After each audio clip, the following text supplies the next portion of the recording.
Hello everyone. पिछले कुछ दिनों I spoke to a couple of students जो कि कॉम्पिटिटिव एग्ज़ाम्स को लेके वरिड थे। तो I am going to share a couple of tips with you guys which work for me. तो you can decide for yourself, आपके लिए जैसा चल रहा है, मतलब जैसा whichever works for you can decide it. They were asking about test series, which test series to join.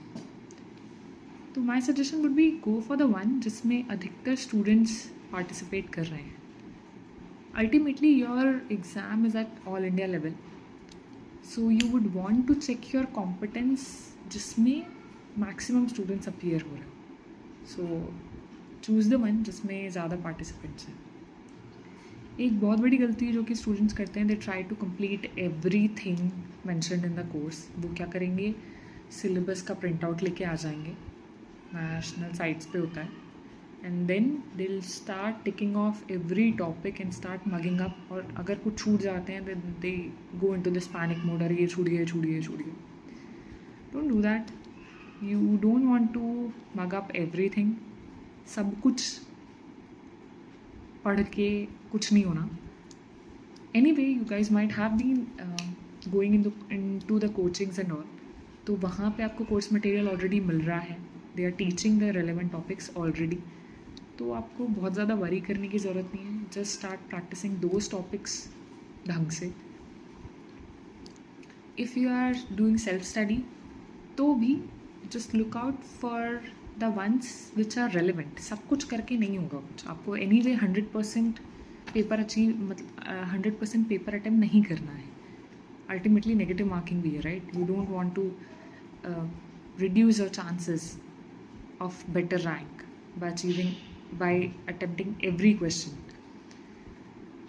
तो अगर आपको खुद एनालाइज करना है या आपको कुछ डाउट्स हो रहे हैं, ट्रस्ट इशूज़ हैं कोचिंग पे भी, what you can do is start looking at the previous year's question paper. आप जितना हो सके पिछले पेपर्स को प्रैक्टिस करिए और आपको खुद समझ में आ जाएगा कि कौन से टॉपिक्स पे ज़्यादा वेटेज दिया जा रहा है या कौन से ज़्यादा इम्पॉर्टेंट है. You will get to know. So that is one way, and previous year's papers are the thumb rule for any competitive exam or any exam for that matter.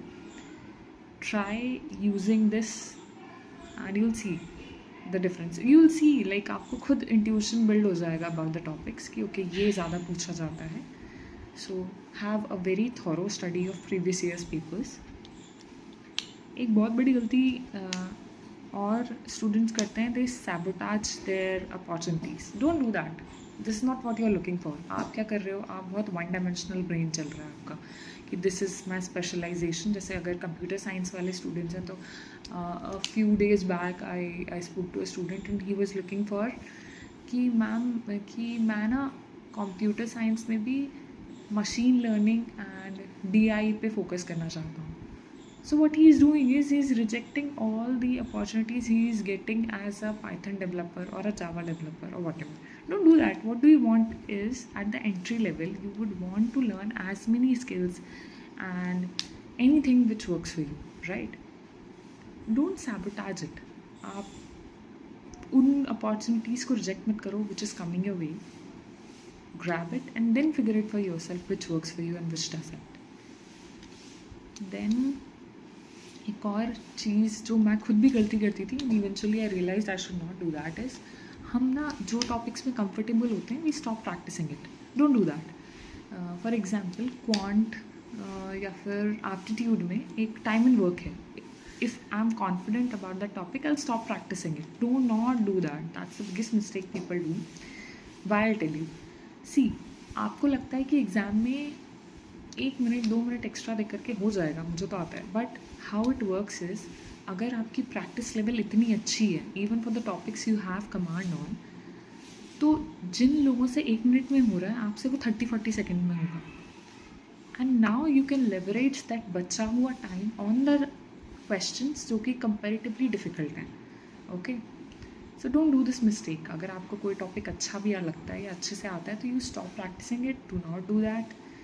rather build an intuition towards it. आपको वो इतना practice हो जाना चाहिए कि वो आपको देख के सॉल्व हो जाए. Like you know, you don't have to use pen for that question anymore. So और एक बहुत हेल्पफुल था क्रिएटिंग फ्लैशबैक नोट्स. मेरे एक टीचर थे मेरी कोचिंग में. ही यूज़ टू से कि कोई भी टॉपिक अगर आपको डाउट हो कि आपको लग रहा हो कि आपकी तैयारी ठीक है कि नहीं, देन वो 10 pages of that topic, if you can convert it in 1 page and summarize it and squeeze it in 1 page, then you need to understand कि वो topic आपको अच्छे से आता है. Then this is how creating flashback notes towards the end of the like towards closer to the exam date helps a lot. आपको towards the end आपको सारे registers बैठ के सारे revise करने की ज़रूरत नहीं है, and practically possible भी नहीं है. Those flashback notes helps a lot. And one more trick which I tried and really helped me, जब आपको एग्ज़ाम का टाइम पता चल जाए, फॉर एग्जाम्पल आपका एग्ज़ाम होने वाला है 2 PM to 5 PM, then start practicing the test series, that is full course, full syllabus test series at the same duration. एक वाटर बॉटल लेके बैठिए, एक रूम में बैठिए, पूरा एग्ज़ाम टाइप का सिनेरियो क्रिएट कीजिए and then start practicing the same. उससे एक चीज़ होगी, you will endure the habit of, you will incorporate the habit of sitting in the exam room, exam like atmosphere, because वो बहुत different होता है. उस टाइम पे आपको इतना प्रेशर हो जाएगा कि आपको सिंपल सी चीज़ें भी नहीं बनेगी. तो start practicing that environment beforehand and on the same time.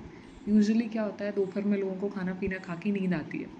तो अगर आपकी प्रैक्टिस होगी ऑलरेडी उस टाइम पे अपना ब्रेन्स यूज़ करने की, अपना लॉजिक यूज़ करने की, then it will be really helpful. And that is all from my side. Let me know if that help for you. Thank you.